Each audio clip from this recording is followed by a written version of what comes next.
নমস্কার বন্ধুরা, মিঠুর কুকিং চ্যানেলে আপনাদেরকে আবারও স্বাগত। আজকে একটা ইউনিক মিষ্টি রেসিপি নিয়ে চলে এসেছি। দুর্দান্ত স্বাদ হয়েছিল। আপনারাও ঠিক এইভাবে করে খেয়ে দেখবেন, দারুণ লাগবে। এখনও পর্যন্ত আমার চ্যানেলটা যারা যারা সাবস্ক্রাইব করেননি, সাবস্ক্রাইব করে আমার পাশে থাকবেন, এবং যারা যারা সাবস্ক্রাইব করেছেন তাদেরকে অসংখ্য অসংখ্য ধন্যবাদ। যারা আমার পাশে আছেন তাদেরকে অসংখ্য ধন্যবাদ। তো চলুন দেখে নিই মিষ্টিটা কিভাবে করেছি। আমি 1 কাপ কাজু বাদাম 2 কাপ লিকুইড দুধের মধ্যে ভিজিয়ে রেখে দিয়েছি। এবারে মিক্সিতে ওটা ভালো করে ব্লেন্ড করে নিতে হবে যাতে একটুও দানা না থাকে। এরপর 1 কাপ পনির এর মধ্যে দিয়ে দিতে হবে ক্র্যাশ করে। আমি হাতে ভেঙে দিয়েছি, আপনারা কোনো গ্রেটারে গ্রেট করে 1 কাপ মেপেও দিতে পারেন। এরপরে আমি এর মধ্যেই আবারও মিক্সিটা ঘুরিয়ে নিয়ে ভালো করে ব্লেন্ড করে নিয়েছি। দুটো কাজু বাদাম এবং পনিরটা একসাথে খুব সুন্দর করে যখন মিশে একটা ক্রিম টেক্সচার আসবে, ঠিক ততক্ষণ পর্যন্ত কিন্তু ঘুরিয়ে নিতে হবে মিক্সিটাকে। ঠিক এইভাবে মিক্স করে নেওয়ার পর এদিকে আমি একটা কড়াই গ্যাসের মধ্যে বসিয়ে দিয়েছি। তাতে 2 চামচ মতো 2 টেবিল চামচ ঘি দিয়েছি। দিয়ে এরপরে ওই যে মিক্স করে রাখা পোর্শনটা, মানে বাদাম এবং পনিরের যে মিক্স, ওটা কড়াইয়ের মধ্যে দিয়ে দিয়েছি। দিয়ে কিন্তু কন্টিনিউ খুন্তিটা চালাতে হবে। 1 কাপ চিনি নিয়ে ভালো করে মিক্স করে নিয়েছি, একদম পাউডার বানিয়ে নিয়েছি। আর 1 চিমটি মতো লবণ দিয়ে দিয়েছি। দিয়ে এই চিনির পাউডারটাও মিশিয়ে দিয়েছি।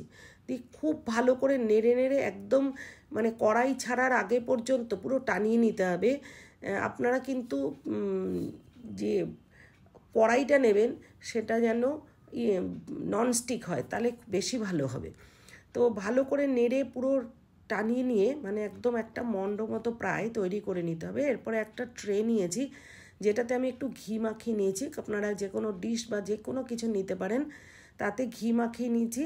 এরপরে আমি ওই যেটা কড়াইতে আমি একটা পেস্টটাকে নিয়ে যে টানিয়ে নিয়েছিলাম, সেটাকে ভালো করে স্প্রেড করে নিয়েছি।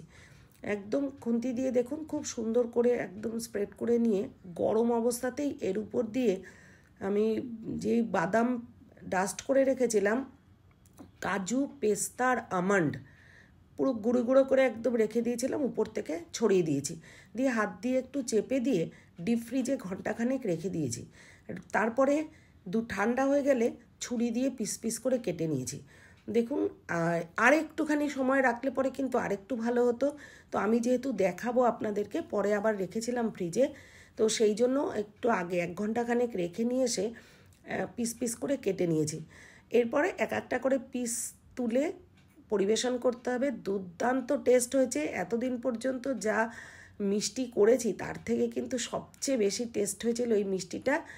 আর আপনারা ঠিক এইভাবে করে খেয়ে দেখবেন, কেমন লাগলো জানাতে কিন্তু ভুলবেন না। কাজু বরফি তো সবাই খেয়েছেন, কাজু পনির বরফিটা বানিয়ে খেয়ে দেখবেন, দুর্দান্ত লাগবে খেতে। গেস্টকে দিলেও গেস্ট খুশি হয়ে যাবে। তো চলুন, আজকে ভিডিওটা এই পর্যন্তই। আপনারা আমাকে কমেন্ট করে জানাতে ভুলবেন না কেমন হয়েছিল। তো থ্যাঙ্কস ফর ওয়াচিং। পাশে থাকার জন্য অসংখ্য ধন্যবাদ। Thank you.